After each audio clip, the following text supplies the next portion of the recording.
દરિદ્રીનું સ્વામિનારાયણ હરે સંવત 1878ના શ્રાવણ સુધી એકાદશીને દિવસ રાત્રિને સમયે સ્વામી શ્રી સહજાનંદજી મહારાજ શ્રી ગઢડા મધ્યે દાદા ખાચરના દરબારમાં શ્રી વાસુદેવ નારાયણના મંદિર આગળ બિરાજમાન હતા અને સર્વ શ્વેત વસ્ત્ર ધારણ કર્યા હતા અને પોતાના મુખારવિંદની આગળ પરમહંસ તથા દેશ દેશના હરિભક્તની સભા ભરાઈને બેઠી હતી. પછી મુક્તાનંદ સ્વામીએ શ્રીજી મહારાજને પ્રશ્ન પૂછ્યો છે, ભગવાનનો ભક્ત હોય તેના મનમાં તો એમ હોય છે ભગવાનના ભજનમાં અંતરાય કરે એવો એકે સ્વભાવ રાખવો નથી, તોય પણ અયોગ્ય સ્વભાવ રહી જાય તેનું શું કારણ છે? પછી શ્રીજી મહારાજ બોલ્યા છે, જેને વૈરાગ્યની દુર્બળતા હોય તેને ટાળ્યાની શ્રદ્ધા હોય તો એ સ્વભાવ ટળે નહીં. જેમ દરિદ્રી હોય તે ઘણા સારા સારા ભોજન ને સારા સારા વસ્ત્રને ઈચ્છે પણ તે ક્યાંથી મળે, તેમ વૈરાગ્યહીન હોય તેના હૃદયમાં ઈચ્છા તો હોય પણ સાધુતાના ગુણ આવવા ઘણા દુર્લભ છે. પછી વળી મુક્તાનંદ સ્વામીએ પૂછ્યું છે, જેને વૈરાગ્ય ન હોય તે શો ઉપાય કરે ત્યારે વિકાર ટળે? પછી શ્રીજી મહારાજ બોલ્યા છે, વૈરાગ્યહીન હોય તે તો કોઈ મોટા સંત હોય તેની અતિશય સેવા કરે અને પરમેશ્વરની આજ્ઞામાં જેમ કહે તેમ મંડ્યો રહે. પછી પરમેશ્વર તેને કૃપા દૃષ્ટિએ કરીને જુએ છે, આ બિચારો વૈરાગ્ય રહિત છે, તેને કામ ક્રોધાદિક બહુ પીડે છે, માટે એના એ સર્વે વિકાર ટળો તો તત્કાળ ટળી જાય અને સાધને કરીને તો બહુ કાળ મહેનત કરતાં કરતાં આ જન્મે ટળે અથવા બીજે જન્મે ટળે અને તરત જે વિકાર માત્ર ટળે તે તો પરમેશ્વરની કૃપાએ કરીને ટળે. ઇતિ વચનામૃતમ. એવી રીતે ગઢડા મધ્ય પ્રકરણનું 7મું વચનામૃત જે તે થયું. મોક્ષના દાતા તો ભગવાનને સાધુએ બે જ છે ને વૈરાગ છે તે તો વિષય સાથે વેર કરાવે પણ ભગવાનનું કામ ન કરે. ને આત્મનિષ્ઠા છે તે સર્વેમાંથી પ્રીતિ તોડાવે પણ ભગવાનનું કામ ન કરે. ને ધર્મ છે તેણે કરીને સુખી રહે પણ ભગવાનનું કામ ન કરે. માટે મોક્ષના દાતા તો ભગવાન ને સાધુ એ બે જ છે, માટે એનો અવગુણ ન લેવો. સ્વામિનારાયણ હરે સ્વામીએ વાત કરી છે, ભગવાન ભજીએ છે તેમાંથી બહુ જ મોટો લાભ થશે. તે એક બ્રહ્માંડ જેટલો ન કહેવાય ને 100 બ્રહ્માંડ જેટલો પણ ન કહેવાય. સ્વામિનારાયણ હરે સ્વામીએ વાત કરી છે, જ્યાંથી અચાનક ઉચાળા ભરવા તે ઠેકાણે ઉદ્યમ કરે છે ને જ્યાંથી કોટી કલ્પે પણ ઉચાળા ન ભરવા તેને અર્થે ઉદ્યમ નહીં, એ જ અજ્ઞાન છે.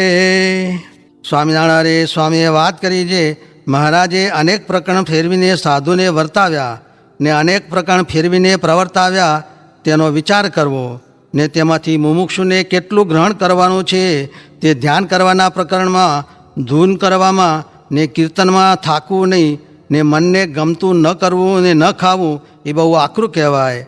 ને ક્રોધનું ખંડન જે દંડવત કરવા ને ગાળે ન બેસવું એ આદિક પંચ વિષયનું ખંડન અનેક પ્રકારે ને ધર્માદિક ગુણનું પ્રતિપાદન એ સર્વેનો તપાસ કરવો ને ઉત્થાન ઓળખવાનું પ્રકરણ એ સર્વે પ્રકરણનો વિચાર કરીને વર્તવું. સ્વામિનારાયણ સ્વામીએ વાત કરી છે, સ્વામીએ એક બાવળિયા સામું જોઈને કહ્યું છે, જેમ રેતીએ કરીને આ બાવળિયો સોરાઈ ગયો છે પણ તે લાખ યોજનનો સમુદ્ર ભર્યો છે, તેના જળે કરીને લીલો પલ્લવ થતો નથી. કેમ જે રેતીએ કરીને સોરાઈ ગયો છે, તેમજ વિષય કરીને તો જીવ સોરાઈ જાય છે, પણ મીઠા જળના મહાસમુદ્ર જેવો આ સત્સંગ તેમાં રહીને લીલો પલ્લવ થતો નથી. ને લોક ભોગ અને આ દેહ તેણે કરીને તો જીવ સોરાઈ ગયા છે એમ પ્રત્યક્ષ દેખાય છે. તેમજ રૂડા ગુણ છે તે પણ 3 પ્રકારના કુસંગે કરીને તો નાશ થઈ જાય છે, પણ જીવ ત્રપંખડો મૂકે નહીં ત્યાં સુધી જીવ સુખ્યો પણ થાય નહીં. એમ કહીને બોલ્યા છે, આ જીવ તો મેવાસી થઈ બેઠો છે પણ ભગવાનની ને મોટા સાધુની તો ગરજ રાખતો નથી ને પોતાના જીવની તો ખબર જ નથી. ને જે મેમણ ચડ્યો પોઠીએ ને હાથમાં લીધી લાકડી ને કહે છે કેંકે હણા ને કેંકે ન હણા એમ બકે છે, પણ પોતાનું તળ તપાસતો નથી જે મારીશ કેને. એમ કહીને બોલ્યા છે, મોટા થવાનું મન મારે, દલમાં ઘણા ડોળ, તેવા ગુણ નથી તન મારે, કાં કરે તું કોડ. એમ જીવ કોડ તો બહુ કરે, પણ જો મહિનો દિવસ હાથ ધોણું ચાલે તો ખબર પડે. પણ આજ ઓશિયાળા કરે છે, એવી રીતે વાત બહુ કરી છે. સ્વામિનારાયણ હરે સ્વામીએ વાત કરી છે, ભગવાન આપણી બાયડી બળાત્કારે લઈ જાય તથા છોકરો લઈ જાય ને દોષ ન લેવાય તો સ્વરૂપનું જ્ઞાન થયું જાણવું ને એવાનો મોક્ષ થઈ ચૂક્યો. સ્વામિનારાયણ હરે સ્વામીએ વાત કરી છે, ભજન ભક્તિને કથા વાર્તાની સહાયને અર્થે ગૌણપણે મંદિરની ક્રિયા કરવાનો મહારાજનો હાર્દ છે ને ક્રિયા પ્રધાન થઈ ગઈ છે. તે મહારાજના મળેલ નહીં હોય ત્યારે રાજા દ્વારે, આચાર્ય દ્વારે ને મૂર્તિઓ દ્વારે રક્ષા કરશે. સ્વામિનારાયણ હરે સ્વામીએ વાત કરી છે, ઉદ્યમ તથા ક્રિયા કરે અકલ્યાણ થતું નથી, તે તો કરવું, પણ પાપીનો સંગ ન કરવો.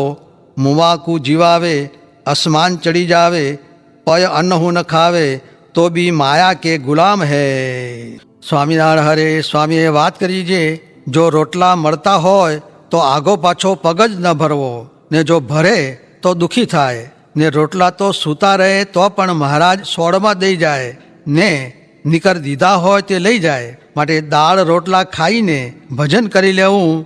લોકના ફિતુરમાં ને વ્યસન જેટલામાં તો આપણા રોટલા છે એમ જાણવું ને ડોળ ન કરવો. સ્વામિનારાયણ હરે સ્વામીએ વાત કરી છે, સંવત 1920ના ભાદરવા સુધી બીજને દિવસે જૂની ધર્મશાળા ઉખેડીને વાત કરી છે.